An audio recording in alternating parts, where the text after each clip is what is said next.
On to the LessWrong posts? Let's do it. Okay, first one is Categorization Has Consequences, and he starts with a lovely anecdote about when blood types were discovered. Anecdote? Factoid, I guess. When blood types were discovered, and also, you pulled this out, the fact that if mother has a different blood type from her son, she can develop an allergy and risk future pregnancies to that blood type. Then he ends the paragraph by saying, thus people learn their blood types before they marry. It seems prudent, but I don't think anyone actually makes an effort to do that. I happen to know mine, and I happen to know my wife's, and we happen to match, so that's pretty cool. Ooh, okay. I know mine. Are you A positive? I am O positive. Oh, hey, I can still take your blood. Dibs. You could. Yeah, okay, no problem. All right. If you need some blood, I will give it to you. I got dibs first, guys.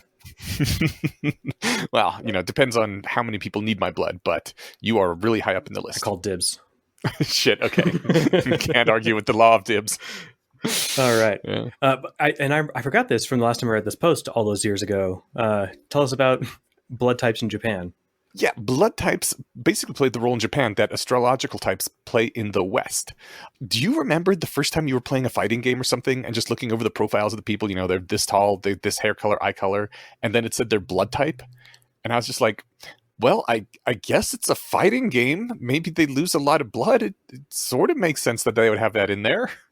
Wow, no, but I don't remember it listing that, but I'm going to go ahead and skim whatever 90s Mortal Kombat page here and see if it shows anything. I'm sure one of them would. There were a lot of games that came out, directly imported from Japan that in the character profiles of the characters within them would list their blood type, and I was very confused by that for many years until I learned that blood types are their astrology signs. That sounds like it's even an even bigger deal than our astrology signs, because I don't think our fighting games have those, but... Oh, that's true. That's isn't that interesting? People find whatever they can to, I heard somebody in the wild recently for the first time in years mention their astrology sign and their husband's, and she and I share a birthday week. And she's like, oh yeah, we're both Libras. Luckily my husband's an Aries, or whatever one was compatible or something. Oh my God. And she just said it like she believed it. And I mean, she might. I didn't dig into it because I didn't want to be, there was no reason to, but. I always just assumed they're being cute and having fun. Yeah. My start arguments / fights about all those stupid things days are behind me. Yes. We won the atheism wars. We can leave that behind. I think we did. Yeah. Anyway, so yeah, that was a revelation. But yeah, this isn't just about blood types and stuff or astrology. This is because people are always trying to find things to categorize around. And if you don't have astrology, you'll find blood types. If you don't have blood types, you'll find skin color or hair length or whatever, right? Yeah, he brought blood type up specifically because it's a fairly recent discovery. There's no mysticism behind it before the modern era. And he says there's never been a war between blood types. There's never been a political conflict between blood types. The stereotype must have arisen strictly from the mere existence of the labels. I'm glad that it seems like we're probably past the window where there would be a war or a political conflict between them. So far as I know, there wasn't one for astrology either, but what a dumb thing to have a fight about. It would be really hard unless people intentionally segregated into neighborhoods by blood type, because you can't tell someone's blood type without drawing their blood and doing a test on it. Yeah, you'd have to, it would be really easy to lie about, and that would be very expensive for them to find out, right? Yeah. No, it wouldn't be expensive in terms of money, but it would be expensive in terms of chasing you down and holding you down and drawing your blood out. Yeah, that's what I meant. Yeah, I think the test to do, the equipment has got to be super cheap, because we, as a class, did it in high school, in a public school. Oh, really? So, yeah, it was great. Oh, that's super cool. Yeah, so I got to draw it and put it in little things and put in drops of whatever to see which one changed color or something. It's been a long time. But all of this is to say is that drawing a boundary in thing space is not a neutral act. Categories are not static things in the context of a human brain. As soon as you actually think of them, they exert force on your mind. And I thought this was a really important point to make, per the title's headline, Categorizing Has Consequences. I can't think of a time where I've heard recently where someone said, well, I can just, I can categorize it however I want, because people don't usually talk that way. People talk that way all the time. I don't think they use those words. I guess I can't think of the last time I heard someone use that exact thing, but I do know I've heard that sentiment expressed. Okay. And it's, sure, you can, but it has consequences, right?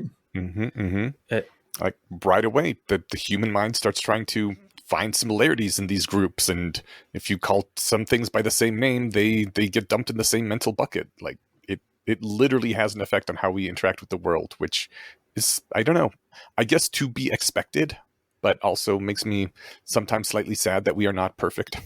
I guess it gives us something to aspire for. But it'd be nice if we were better wired to clear this very low hurdle.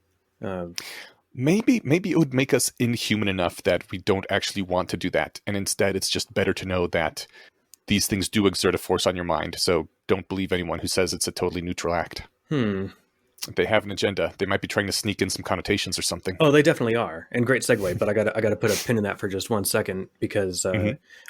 as far as I mean, this actually ties into both. But we gotta always lean up on culture war stuff. But this is fairly innocuous. But I don't know.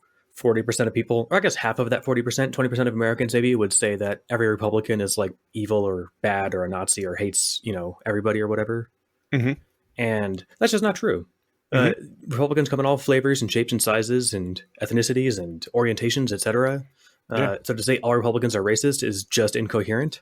It's one of those things to where if they're using it as a shorthand for people I disagree with politically or something, Yeah. that's fine. But if you're going to put them in the same bucket as those evil people who hate gay people, you're doing yourself a disservice. Yeah. It's weird to say that some of my best friends are Republicans because of the history behind that sentence, but it is true. Yeah, there were Republicans in my wedding party. Gasp. OMG. It's a good thing you didn't tell anybody. Yeah, that could have caused an uproar. Anyway, I hated to ruin your segue into sneaking in connotations, but let's go ahead and sneak in there now. Okay, that is the title of the next post, which starts off with defining the word Wigan to mean people with green hair and black eyes. And in this world of where Wigan means that, there's other connotations in them, like they use too much ketchup on their burgers and they're criminals and shit. And Eliezer says the dictionary doesn't list the many minor connotations that have come to attach to this term, such as criminal proclivities, culinary peculiarities, and some unfortunate childhood activities. The dictionary just points at what the grouping is, how you can easily identify whether someone is in a group or not, and it doesn't list all the other things that we as humans may attach to that grouping once we have found a grouping. Like if your blood type is one thing, you're like, oh, all those people are calm and confident. Yeah, I'm imagining, like to stretch the dictionary metaphor, if like, Blegs and Rubes were in there, and Hmm. Blegs contained, what was it, Viridium or something? Something. And then Rubes contained palladium. But let's pretend that Rubes contained something worthless, iron, not worth the time to extract it. Mm. The dictionary would say Blegs are blue and egg shaped or whatever, but it wouldn't contain the connotation that these are also basically worthless and nobody should spend money on them, right? Right, right. It's just like it's packaged in there. Yeah. That's a fairly innocuous example, but if you want to culture war it, just sub in any race, and you'll see the same. You'll see this applied in a more helpful way. And yeah, Eliezer says, look, if the only meaning of the word Wigan is green-eyed, black-haired person, then why not just call those people green-eyed, black-haired people? And on the one hand, I see what he's saying, but on the other hand, that is a lot of syllables where a two-syllable word can function, because sometimes you want to refer to the same concept or thing or group of things easily, because you're going to refer back to them a whole lot. Yeah, and having read some of Plane Crash, we see what happens when you are when you work in a language that's kind of forced to spell all these things out, and it leads to very verbose conversations. Mm-hmm. And we have a lot of shorthands because we only have so many hours in the day to talk. So it does save us a lot of time if we can use a couple syllables for something that we use all the time, right? Human is 2 syllables, Mm-hmm. and it's valuable to be able to know basically what we're talking about. I'm trying to think of edge cases. There aren't a lot of edge cases now, right? Of human? Yeah. No, not yet. But we're on the cusp of let's say full brain emulation. Mm-hmm. Is that person a human? Well, now we've got to look at the longer definitions, right? And I would certainly, if we have to, I would rather sneak in the connotation of human on that, just in case people start thinking irresponsibly about how to handle an uploaded person, right? I don't know them, I'll never meet them, but I don't want them to be cloned a million times and put to menial labor, not without their permission, just like us, right? Mm-hmm. So, yeah, I wouldn't mind making sure that people refer to that person as a human. Eliezer points out that some people say and think you can define a word any way you like, but of course the reason they care about whether someone is a Wigan is a connotation, a feeling that comes with the word that isn't in the definition they claim to use. I mean, this is literally the reason behind changing language, right? Because of all the connotations that come with them. Many words are like this, and also like words in a good way. Some people want to be associated with words because those words come with very good connotations. I'm glad that the next post, not to jump too far ahead, but is arguing, quote, by definition, unquote, because that's a very tiresome line of argument. Mm-hmm. If someone's like, oh, well, it's not really intelligence because it's not thinking about concepts in a, you know, in the same manner that we are, or even more stupidly, on the same substrate that we are. Again, to give credit to that guy Eric Hole who wrote that shitty EA article, simulated intelligence is the same thing is just as dangerous as real intelligence, right? Yeah. Yeah. 2 + 2 is 4, whether I think of it or a calculator tells me or ChatGPT tells me. Yeah. And if you're going to say, well, by definition, I don't know. For the fun of it, can you think of any useful time? Maybe I should phrase this less loaded. Are there any times where it's useful to say, well, by definition? No. Yeah, I can't really think so either.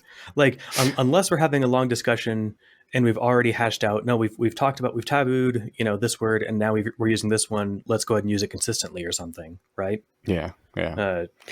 In a philosophical essay back and forth situation, I can see that coming in handy, but really nowhere else. Yeah. I do like his point that you can define a word any way you like. Is like it's a shell game. It's a smoke screen. It's if someone is trying to define a word, first look at the connotations of that word, and are they trying to bring unearned goodness to a concept that they like, or unearned badness by the connotations of the word that they are trying to change around? Because sometimes maybe just invent a new word for the purposes of that conversation or whatever. Murder is a really good example of this. Like when people say that aborting a fetus is murder, it's not because the definition of murder is, the taking of a human life or whatever. It's because murder has these connotations as something terrible that should be illegal and all right-thinking people should want to punish. That's a perfect example. If there's a takeaway from this, I think that's exactly it, is keep an eye out for what connotation are they trying to sneak in there. Yeah. And it's like, it's plugging. I don't want to, fillet the sequences too hard, but honestly, this deserves it. People do sneak in connotations every time they're doing that, right? Yeah. And it's a shell game. It's a smokescreen, like you said. I've got nothing to add. You phrased it perfectly. I guess I just want to emphasize that. Huzzah! Well, thank you. Yeah. The next posts that we will be talking about are, as you mentioned, arguing by definition and where to draw the boundary. Ooh, that's going to be an interesting one. Yeah, these are both fun.